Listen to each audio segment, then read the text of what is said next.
Hi friends, welcome. Baakiyalakshmi இன்னைக்கு எபிசோடில் வந்த சுவாரஸ்யமான சீன்ஸ் பற்றி பார்க்கலாம். இனியா எழில பார்த்து பேசுகிறதுக்காக வராங்க. எழில பார்த்த உடனே இனியா அழ ஆரம்பிச்சிடுறாங்க. என்னாச்சு லட்டு, எதுக்கு அழுற? அதனால ஏதாவது உன்னை சொன்னாரா, திட்டினாரா அப்படின்னு கேட்குறாரு எழில். இல்லைண்ணே, நீ ரொம்ப கஷ்டப்படுறன்னு தாத்தா சொன்னாருண்ணே அப்படின்னு சொல்கிறாங்க இனியா. நீ உன்னோட கதையை விற்க போகிறேன்னு கேள்விப்பட்டேனே, அப்பா இந்த வீடை விற்கிறேன்னு சொல்லியிருக்கவே கூடாது அப்படின்னு சொல்லி அழுறாங்க. அதை பற்றிலாம் கவலைப்படாத இனியா, கண்டிப்பாக நான் இந்த வீடு எப்படியாவது வாங்கிடுவேன் அப்படின்னு சொல்கிறாரு எழில். நீங்கள் எல்லாம் இங்கே இருக்கிறீங்கன்னு தான் நான் இங்கே இருக்கிறேன். நீங்கள் ஒருவேளை இந்த வீடை விட்டு போயிட்டீங்கன்னா நானும் உங்கள் கூடயே வந்துடுவேனே அப்படின்னு சொல்கிறாங்க இனியா. இனியாவும் எழிலும் பேசிகிட்டு இருக்கிறத தாத்தா அங்கே தள்ளி நின்று கேட்டுட்ருக்கிறாரு. நீ கவலைப்படாத லட்டு, இந்த வீடை எப்படியாவது பணம் கொடுத்து நம்ம வாங்கிடலாம் அப்படின்னு சொல்கிறாரு எழில். அடுத்ததான் மறுநாள் காலையில் இப்போது கோபியோட அப்பா கோபி வீட்டுக்கு வராரு. கையில் பேக்கோட வராரு. அப்போது ஈஸ்வரி கேட்குறாங்க, என்னங்க இந்த வீட்டுக்கே திருப்பி வந்துடலான்னு முடிவு பண்ணிட்டீங்களா அப்படின்னு கேட்குறாங்க. இல்லை ஈஸ்வரி, நான் ஒரு முடிவு பண்ணியிருக்கிறேன், யாருமே என்னோட பேச்சை எதிர்த்து பேசக்கூடாது அப்படின்னு சொல்கிறாரு அவர். பாக்கியாவை கூப்பிடுறாரு. நம்ம ஊர் வரைக்கும் போயிட்டு வந்துடலாம் அப்படின்னு சொல்கிறாரு அவர். நம்ம சொத்தை எல்லாத்தையும் வித்துடலான்னு முடிவு பண்ணியிருக்கிறேன் அப்படின்னு சொல்கிறாரு அவர். சொத்தெல்லாம் உன் பேரில் தானமா இருக்குது, அதனால தான் உன்னை கூப்பிடுறேன் அப்படின்னு சொல்கிறாரு. இதெல்லாம் இப்போ ரொம்ப தேவையா அப்படின்னு ஈஸ்வரி கோபப்படுறாங்க. தாத்தா சொல்கிறாரு, எழில் ரொம்ப பாவம், அவனுக்கு இந்த வீட்டில் எவ்வளோ அக்கறை இருக்கோ அதே மாதிரி எனக்கும் இருக்குது அப்படின்னு சொல்கிறாரு.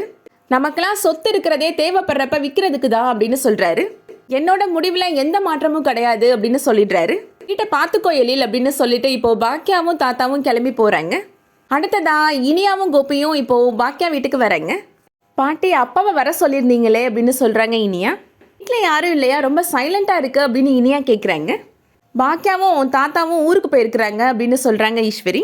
ஊருக்கு எதுக்கு போயிருக்கிறாங்க அப்படின்னு கோபி கேட்குறாரு. உங்களை தனியாக விட்டுட்டா போயிருக்கிறாங்க அப்படின்னு கேட்குறாரு. நீயும் எங்களை தனியாக விட்டுட்டு தானடா போன அப்படின்னு சொல்கிறாங்க ஈஸ்வரி. நீ பண்ணுறது உனக்கே சரியாக இருக்கா கோபி அப்படின்னு கேட்குறாங்க கோபியோட அம்மா. நீ பணம் கேட்டதுக்காக அந்த பணத்தை பெறட்டுறதுக்காக தான் ஊருக்கு போயிருக்கிறாங்க அப்படின்னு சொல்கிறாங்க. என்னை கடன் வாங்க போயிருக்கிறாங்களா? அவ்வளோ கடன் தொகையை யார் கொடுப்பாங்கம்மா அப்படின்னு கேட்குறாரு கோபி. ஊரில் இருக்கிற சொத்தை விற்கலான்னு போயிருக்கிறாங்க அப்படின்னு சொல்கிறாங்க ஈஸ்வரி. பொதுவாக பெற்றவங்க சொத்து பிள்ளைகளுக்குன்னு சொல்லுவாங்க, ஆனால் இவர் என்னம்மா பண்ணார், எல்லா சொத்தையும் பாக்கியா மேலே எழுதி வச்சுட்டாரு அப்படின்னு சொல்கிறாரு. இப்போ அந்த சொத்தை விற்று என்கிட்ட பணம் கொடுக்க போகிறாரா அப்படின்னு கேட்குறாரு கோபி. இது என்னோட வீடுமா, இப்போவே இந்த வீட்டை உங்கள் பேரில் எழுதி கொடுக்க சொல்லுங்கள், நான் எழுதி கொடுக்குறேன், ஆனால் பாக்கியாவுக்கு போகிறதுக்கு நான் என்றைக்குமே அனுமதிக்க மாட்டேன் அப்படின்னு சொல்கிறாரு கோபி. நீங்கள் சொன்னதுக்காக பிடிக்காத வாழ்க்கைனாலும் நான் வாழ்கிறதுக்கு தயாராக தானே இருந்தேன், ஆனால் என்னை பிளான் பண்ணி இந்த வீட்டை விட்டு அனுப்பி வச்சது யாருமா, அந்த பாக்கியா தானே அப்படின்னு சொல்கிறாரு. ரோட்டில் நின்றுட்டு இருந்தேம்மா நான் என்னோட சொந்த வீடை விட்டுட்டு அப்படின்னு சொல்கிறாரு கோபி. இந்த வீடை விற்கிறத தவிர எனக்கு வேறு வழி இல்லைம்மா அப்படின்னு சொல்கிறாரு கோபி. இனியாவும் அப்பாவும் என் கூட தான் இருக்கிறாங்க. செல்லியனும் ஜெனியும் புதுசாக ஃப்ளாட் வாங்கி போயிடுவாங்க, நான் ஹெல்ப் பண்ணுறேன்னு சொல்லியிருக்கிறேம்மா அப்படின்னு சொல்கிறாங்க. நீங்களும் என் கூடயே வந்துருங்கம்மா, நான் நல்லா பார்த்துப்பேம்மா அப்படின்னு கோபி சொல்கிறாரு. அப்படிலாம் செஞ்சால் குடும்பம் 2,000 அப்படின்னு சொல்கிறாங்க கோபியோட அம்மா. நீங்கள் கவலைப்படாதீங்கம்மா, உங்களுக்கு நான் இருக்கிறேன் அப்படின்னு சொல்கிறாரு கோபி. அடுத்ததா எழில் எல்லா ப்ரொடியூசர்ஸையும் பார்த்து கதை சொல்லி பணம் கேட்டுட்ருக்கிறாரு. எல்லா ப்ரொடியூசர்ஸுமே இப்போதைக்கு எங்கிட்ட பணம் கிடையாது, 6 மாதம் கழிச்சு வாங்க அப்படின்னு சொல்லிடுறாங்க. எழில் ஃப்ரெண்டு சொல்கிறாரு, எங்கிட்ட கதை இருக்குது, நாங்கள் அதை விற்கிறோம், பணம் கொடுங்கன்னு எல்லாத்தையும் கேட்குற மாதிரி இருக்குடா, இதெல்லாம் நல்லா இல்லடா அப்படின்னு சொல்கிறாரு. டேரக்ஷனே பண்ண வராதான்னு எல்லாரும் நினச்சிப்பாங்கடா அப்படின்னு சொல்கிறாரு. உன்னோட கெரியரை இது ரொம்ப பாதிக்கும்டா அப்படின்னு சொல்கிறாரு. என்னை என்னதாண்டா பண்ண சொல்கிற அப்படின்னு எழில் சொல்கிறாரு. வீட்டில் பெரிய பிரச்சனைடா, நான் பணம் கொடுக்குறேன்னு வேற சொல்லிட்டேன், நான் என்ன பண்ண முடியும் அப்படின்னு எழில் சொல்கிறாரு. சதீஷ் சொல்கிறாரு, உன்னோட நிலைமை புரியுது எழில் அப்படின்னு சொல்கிறாரு.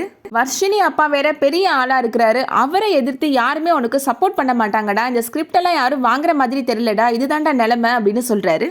அதோட இன்னைக்கான எபிசோட் முடியுது. இந்த வீடியோ உங்களுக்கு பிடிச்சிருந்துச்சுன்னா லைக் பண்ணிக்கோங்க. ரெகுலராக சீரியல் அப்டேட்ஸ்க்கு நம்ம சேனலை சப்ஸ்கிரைப் பண்ணிக்கோங்க. தேங்க்ஸ் ஃபார் வாட்சிங்.